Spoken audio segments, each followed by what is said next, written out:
Welcome back. So we begin our conversations this morning by talking politics, and we return to Anambra State yet again. It's been a very busy political scene in Anambra, with with elections being just a few days away. And joining us this morning to help us understand what exactly is happening as far as the political parties are concerned, we have Mr. Ejimofor Okpara, the National Publicity Secretary of the All Progressives Grand Alliance. We also have Mr. Udoji Amedu, PDP stakeholder in Anambra State. Before we head to the ruling party in the state, let's begin with you, Mr. Amedu. First of all, gentlemen, thank you for joining us. Let's establish that you can hear us. Yeah, thank you. Can you hear me? Yes, loud and clear. Thank you very much. Indeed. So let's begin with Mr. Amedu. Of course, your candidate just months ago survived an assassination attempt, but he's back in the race. However, we want to know how well, he's positioned for the election. We've seen, of course, very visibly the ruling party campaigning and some other parties, but not exactly the PDP. How much of, the setback that he had months ago and perhaps the national challenges of the PDP is impacting on your campaign in the state?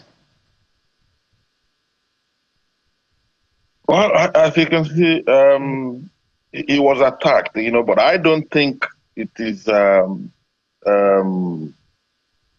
assassination attempt. I met with him and he didn't say it was, in his own thinking, it was not, whether it was assassination or attempt or whatever, anyway, he was attacked, but I don't think it was an assassination attempt, because there was no point for that. But be that as it may, the important thing is that after the attack, or since after the attack, he has not been able to do any meaningful thing in terms of campaigning for the governorship election. So you can say that he has not been around. And so why is that? Is it an absence of a war chest, as we say in politics? Ab initio, I'm looking at what the party has turned into in the most recent time in Anambra State. There's been a crisis here and there, and that has affected the party so much. About this time, 4 years ago, we were really in the contest. You could see that we were in the contest about this time 4 years ago. So, and it was a very tough one. Then we were able to present a very strong and viable candidate. But this time around, because of the infighting, because of the issues, we were not able to. You can imagine, he was the only person that purchased the PDP form. That was strange, and you can see that it is affecting us. And then coupled with the fact that he had the attack, and maybe the funds were not coming. Election is everything about election is money, money, money. If you're going to the TV, if you're putting up your jingles, if you're doing advertisement, if you're going off rally and local government, it's all about money. So we should take it. Funds are not available. So, Mr. Odoji, we should take it for granted then that wranglings and other issues in the party. If you can hear me, should we take it for granted then that the PDP is not going to put up a good showing, a strong showing at all on November the 8th?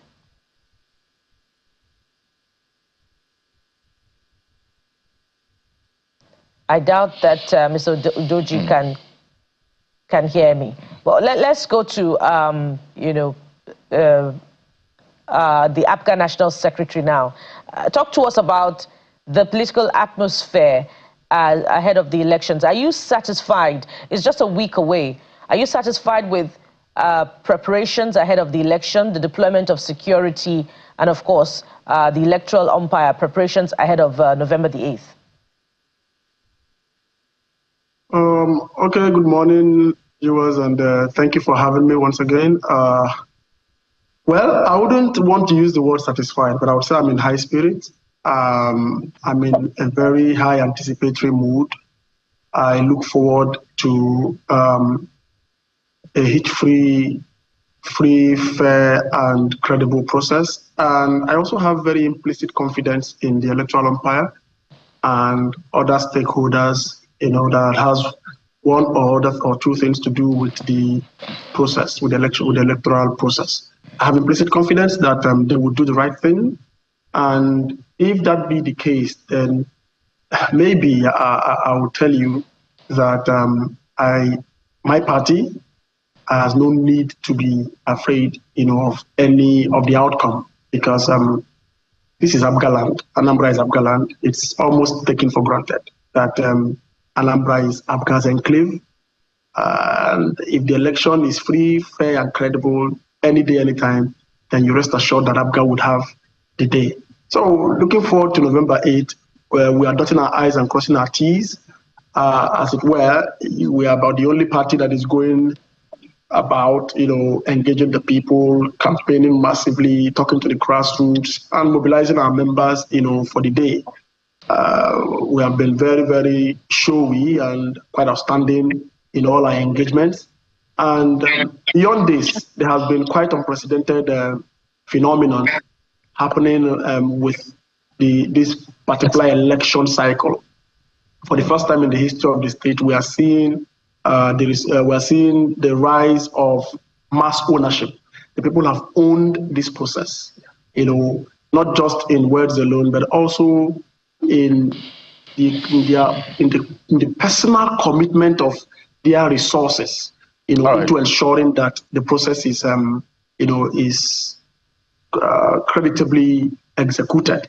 We have seen from Okada riders to students to teachers to parents to workers to various stakeholder groups, support groups, even non-partisans who have come up to donate, quite handsomely to the campaigns. And this for us is unprecedented. And we believe that this is only a reflection of their deep-seated experience Mr. of Okpara, good governance that our party has provided. I can hear you. Yes, Mr. Okpara, I'm not surprised how you sound, because as you mentioned, APGA has been the ruling party in Anambra State for quite some time now. But I'm sure when you take a listen to Mr. Odoji Amedu, who is a stakeholder in the PDP, lamenting about the candidate of his own party, it sounds like good news to you and your party, APGA. But there are those who accuse your party of perhaps being behind some of these internal issues. They accuse APGA of causing some of those disruptions in the likes of PDP, in the likes of, I think, Labour Party as well, as we hear in Anambra State, and the ADC. Yeah, I like that you said accuse. Well, that's what it is, accuse. How do I put it? There's this common saying that a bad workman quarrels with his tools. And this is politics. Anyone who is going about accusing others for their own internal wranglings or internal undoings is just trying to, at best, be prevaricative or live in denial. APGA, as a party, we've also had our own fair share of the stormy days. We've had our own fair share of if you like, political upheavals. And not until November last year that the Supreme Court put a final verdict on the leadership of our party. And ever since, I can bet you that APGA has remained the most stable political party, if not in the country. So anyone going about accusing other parties, whether APGA or another another party of their political misfortunes, then they are not ready yet to solve their problems. All right. Their problem at best is internal. And parties go through this process. But what makes parties unique is how strong they emerge after the upheavals. APGA has emerged strong. We're like the phoenix. This is not the first or second time that APGA has gone through these tussles. But one thing has been very unique about APGA, that after all this, the party comes out stronger than it used to be. Well, I can tell you for free that APGA is stronger than ever before. Yeah. And we do have more. We do have more questions for you, Mr. Okpara, in just a moment. But I understand that Mr. Odoji Amedu is back with us. Perhaps this time we can have your visuals on the screen. So you are lamenting about your candidate in an election that is just barely 8 or 9 days away. Let me throw the same questions to you. Do you think APGA perhaps is responsible for some of the internal wranglings in your party? No, I don't think so. You know, of course, it is in the public domain what is happening in PDP, right from the national and even down to the states. Before now, all the issues we've been having in the state were, I would say, self-inflicted by the PDP. So you cannot. I do not think it is right to accuse APGA. Okay. APGA had their own issues. So and like Ejimofor said, they were able to come out of their own. But it's unfortunate that we couldn't solve our problems. So who are you backing? Who are you backing to win the elections this November 8th? Personally, not speaking for any other person, I am backing Professor Soludo. I am backing him, even though I am PDP. And I will remain PDP, but I'm backing him. Right. So, because I've looked around, and of all the other candidates who have been going around, it might not be, it's not true to say that other parties are not going around, they are not campaigning. APC is campaigning vigorously. You can see the Labour Party candidate, George Moyle, going around. About 2 or 3 days back, he was my local government in Ayama. So they are all going. They are trying to convince the electorate. But you see, I could still say that Soludo is stronger of all the candidates. He's stronger than all of them. It does appear that one could even say that he will win them all. So Mr. Amedu, you're not giving your own candidate any credit at all for the election on November 8th? He's my friend, but he has not been around. He has not been around. So can we say that... You started with asking me, what happened after the attack and all that and so on. So not long ago, I met with him in Abuja. He was still going on walking stick, trying to help himself. So if you are in that state of health condition, will you just carry it to begin to run around for campaign? But in any case, he should know better what is keeping him. But like I've already said, campaign and election takes a lot of money.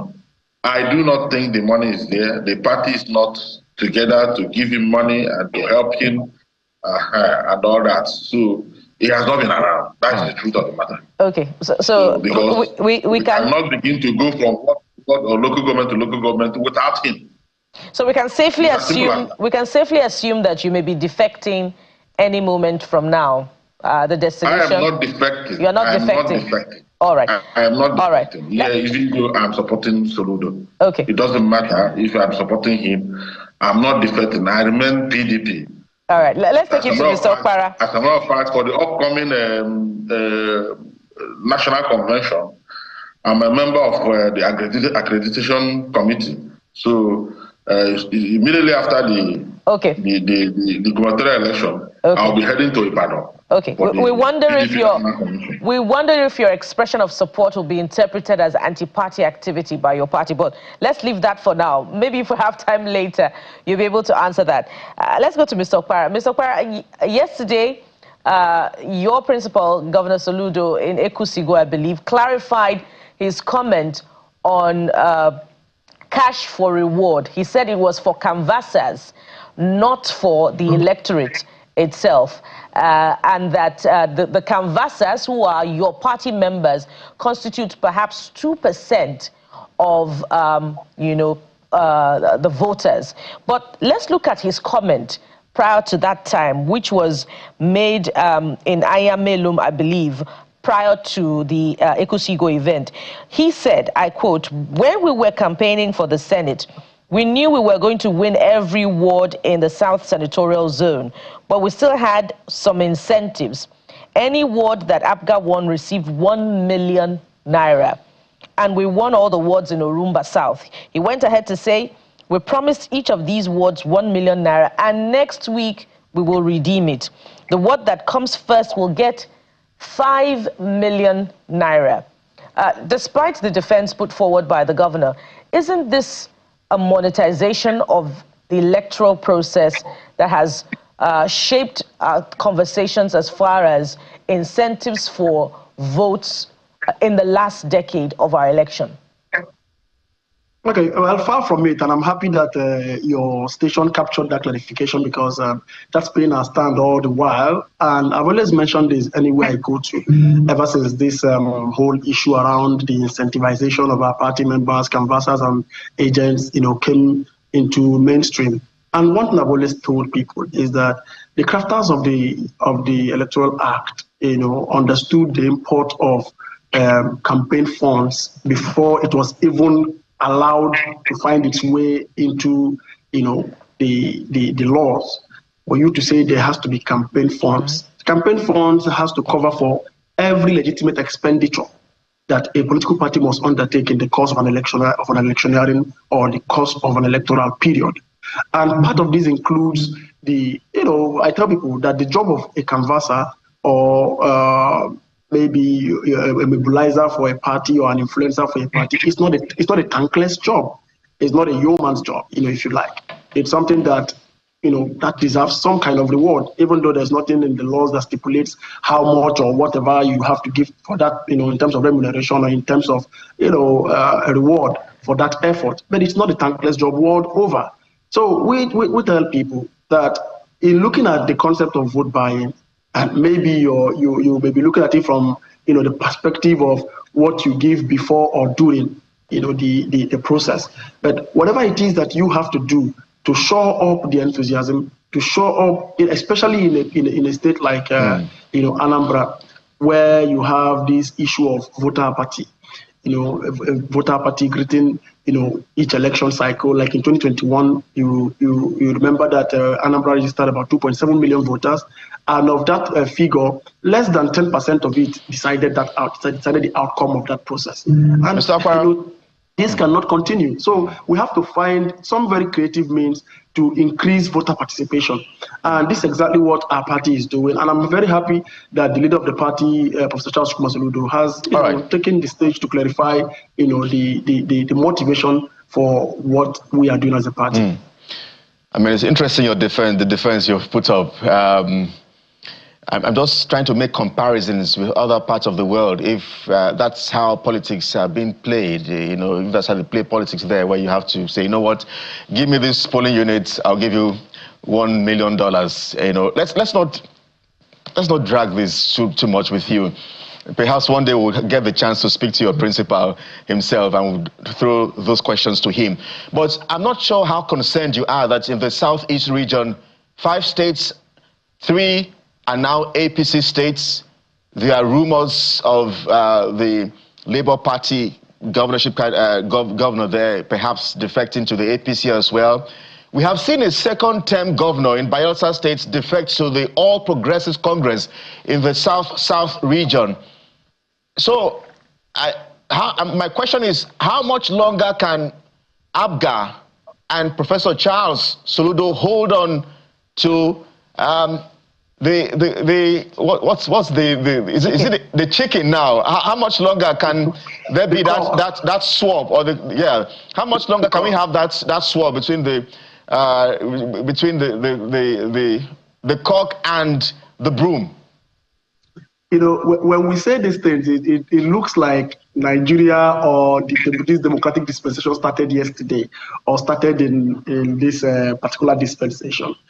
From 1999 up until date, this has been like a rinse and repeat kind of thing. You know, every now and then you see political actors defecting from one party to the other, you know, largely because down here, there's this awkward, mindset about or understanding about politics or political parties as mere SPVs. We've had some gladiators define political parties as SPVs, special purpose vehicles that you can just use and dump at will and all that. You know, but in APGA, we don't see it that way, and that is why I've always told people that the APGA cock is a very resilient cock. You know, so it has gone through even more horrendous political seasons and came out quite unscathed. So I tell you that if you come to Anambra, APGA is a religion. You know, if you ask, there's no family you go to in Anambra that you don't have at least one person who is a member of APGA, if not members of APGA. So the gale of defections, like I said, are not new. They've been there and they've dotted our political, evolution. You know, but what has been quite constant is that in spite of all this, that APGA has remained quite firm. And maybe, we have to begin to think along the line of, in the words of the national leader of the party, that's Professor Chukwuma Soludo, when he said parties now should begin to align along their ideological orientation. So if you ask an average political observer now, what's the difference between the PDP and the APC? Maybe he can only remember the epochs and not necessarily what they stand for in terms of programs, in terms of policies, in terms of their agenda for the people. So but we need to really evolve, even if it has to do with even if it gets to that point where we can only operate a two-party system. I think it's fair enough and good for us. When we get to that level of political maturity, then we can be able to discuss political ideas away from just seeing parties as special purpose vehicles. So I think that's where we are evolving to. And we're not shy to say that progressives will continue to work together. And that doesn't vitiate the fact that APGA, as the foremost progressive party, maybe not the largest, but as the foremost progressive party, is at the vanguard of advancing the politics of ideology. And will remain so, even if we are the last man standing, or we are the lone voice in the wilderness, we'll continue to advance for the politics of ideology. So people can align with political parties that meet with their ideological orientation and not just seeing parties as special purpose vehicles. So we'll get to see more of this until we get our political culture right. Considering, the proclaimed friendship between your principal and President Bola Tinubu, we wonder if the G in APGA would soon become a C, because they are progressives anyway. All progressives for the two parties. We must anchor our conversation at this time. And thank you very much, gentlemen, for coming on the program. It's been an interesting and a revealing one. We've had Mr. Jumoke Okpara, National Publicity Secretary, All Progressives Grand Alliance, and Mr. Udoji Amedu, who is a PDP stakeholder in Anambra State. Gentlemen, thank you for your time. Yeah, thank you for having us. Thank you for having me. Thank you. Thank you very much. Yes, indeed. When we return from this break, it will be time to review that presidential pardon list that has been toned down to 35 following considerations by Mr. President. Stay with us for this one. We'll be right back.